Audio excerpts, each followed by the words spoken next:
शिवरायांची न्यायनीती।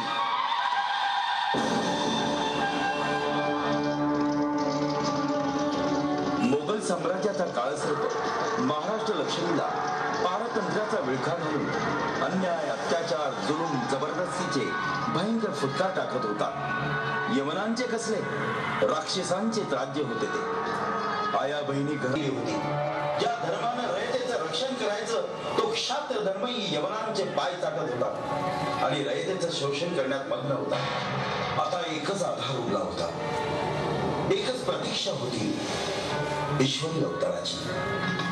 सह्याद्रीच्या कड्या कपाळी संतांचे टाळ मृदंग ईश्वरी शक्तीला आवाहन करीत होते। अशा अंधकारमय वातावरणाला स्वयंप्रकाशाने आणि पराक्रमी तेजाने उजळून टाकणारा तारणहार जन्माला आला। शिवनेरीवर उषःकाल झाला। महाराष्ट्राच्या माय भवानी जिजाऊंनी महाराष्ट्राचा तारणहार शिवकल्याण राजा अर्पण केला।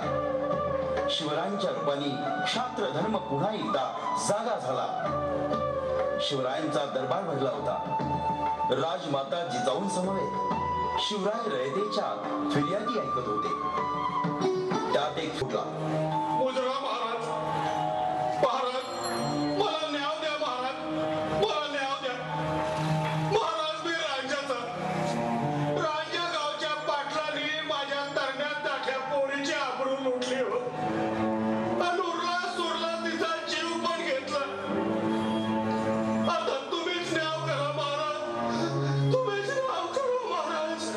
स्त्रीवरच्या अत्याचाराची ती कहाणी ऐकताच महाराजांच्या तळपायाची आग मस्तकाला पोहोचली। हातांच्या मुठीत तलवारीवर घट्ट रोवल्या। येसाजी तातडीने निघा आणि मुसक्या बांधून दरबारात हजर करा। यसाजीने रांजेगावच्या पाटलाला मुसक्या बांधून दरबारात हजर केले। शिवबा, तुम्ही स्वराज्य स्थापनेसाठी प्रयत्नांची पराकाष्ठा करत आहात। प्रजेला सुख आणि समाधान देत आहात। प्रजेमध्ये दहशत माजवणाऱ्यांना कठोर शासन झालंच पाहिजे। जशी आपली आज्ञा आऊसाहेब। महाराज, हा असतो रांजेचा पाटील। माझ्या तरण्यात ताठ्या पोरीची आबरू लुटली हो। पाटील, तुमच्यावरील फिर्यादी मान्य आहेत तुम्हाला? अजिबात नाही पाटील, कुमारिकेचा शीलभंग करण्याची आगळी तुमच्या हातून घडली। अहो गाव माझा आहे, मी तिथं आगळी करत नाही तर सोयरी तुम्हाला काय घेणं देणं होय? तुम्ही रांजेगावचे पाटील आहात। रयतेला आईच्या मायेनं जपण्याची जिम्मेदारी तुमची। पण तुम्ही आपला धर्म विसरला। तुम्हाला कठोर सजा होईल हे तुम्ही ध्यानात घ्या।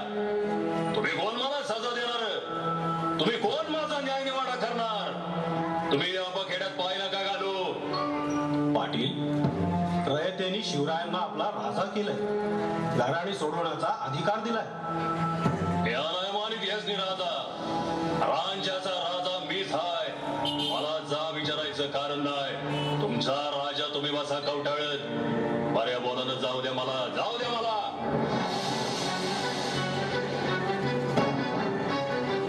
थांबा पाटील, तुम्ही बंदी आहात। तुम्ही बंदी आहात आमच्या राज्यात। तुमच्या हातून अक्षम्य अपराध घडला आहे। येसाजी, रांजेगावच्या या मुजोर पाटलाचे हात आणि पाय कलम करा। असलेल्या पाटलाच्या चेहऱ्यावरचे भाव एकदम बदलले। भीतीने गाळण उडाली। रडवेल्या स्वरात पाटील ओरडला, माफी असावी राज, माफी असावी। मी पाय जर तो राज पुन्हा अशी आगळीक होणार नाही राज। दुसरी काय बी सजा द्या राज, पण हात पाय तोडल्याची सजा देऊ नका राज। हात पाय तोडल्याची सजा नका देऊ। पाटील, जोर पाटलाचे हात आणि पाय कलम करा। शिवबा, थोडं सबुरीनं घ्यावं। ही सजा फार होतीये असं वाटत नाही तुम्हाला? नाही मासाहेब, आई बहिणींच्या आयुष्याचे मोल, आई बहिणींच्या आबरूचे मोल या पाटलाला नसेल। पण माय, माऊली आणि भगिनी आम्हाला देवस्थानी आहेत मासाहेब।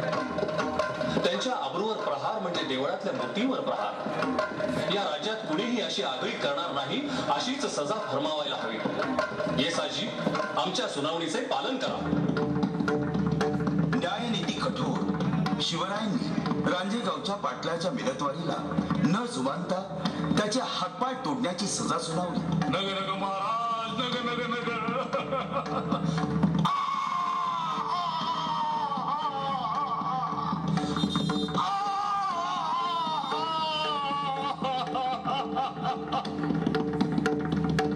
महाराजांची न्यायप्रियता पाहून शेतकऱ्याच्या डोळ्यातून अश्रू ओघळत होते. त्याला शिवरायांचा अभिमान वाटू लागला. आज तुम्ही मला न्याय दिला महाराज. ते देव माझ्या राजाला खूप आयुष्य दे, माझं पण आयुष्य दे, सुख दे, ऐश्वर दे, भरभरून दे. महाराज लय उपकार झाला, लय उपकार झाला महाराज. त्यांची ही न्यायप्रियता दरबारातील लोकांना भावली. सर्वांनी शिवराय शिवाजी